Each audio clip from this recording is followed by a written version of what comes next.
Another day, another basketball stories na naman ang pagkukwentuhan natin. At ngayon nga ay pag-uusapan natin ang balitang dapat na nga pong magseryoso ngayon ang Houston Rockets at ang balitang tama nga pong Los Angeles Lakers sa kanilang reklamo sa NBA. Nakabawi na nga pong Houston Rockets mula sa mga pagkatalo nila sa Los Angeles Lakers matapos nga po nilang maipanalo ang kanilang last 2 games laban sa Atlanta Hawks at Miami Heat. Dahil nga po dyan ay balik na nga pong muli sa 43 wins at 27 losses ang kanilang record bilang ika-4th seed sa standings ng West. Pero nananatili pa naman nga po silang tabla ngayon ng Denver Nuggets at Minnesota Timberwolves. Mas mababa lang naman nga po ang number of losses ngayon ng Rockets na siyang rason bakit sila ang umangat sa ika-4th seed.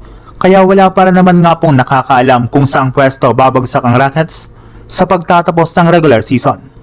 Pero kung si Kevin Durant nga pong inyong tatanungin, mas gusto pa rin nga po niyang makuha ang 4th seed sa West upang magkaroon sila ng home court advantage sa first round ng playoffs. Kaya sisiguraduhin na nga po ng kanilang team na may papanalo na nga po nila dito ang lahat ng kanilang mga natitirang laro.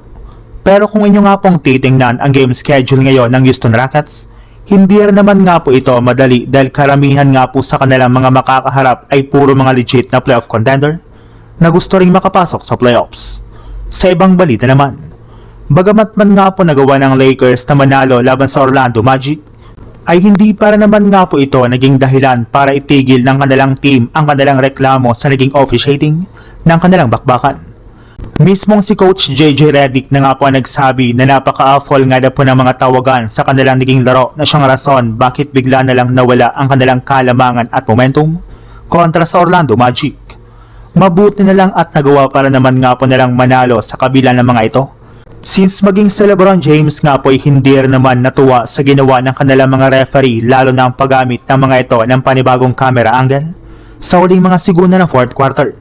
At ito nga po ay nang subukan ng mga official na gamitin ulit ang bird eye view angle para lamang i-review ang out of bounds call sa last seconds ng laban.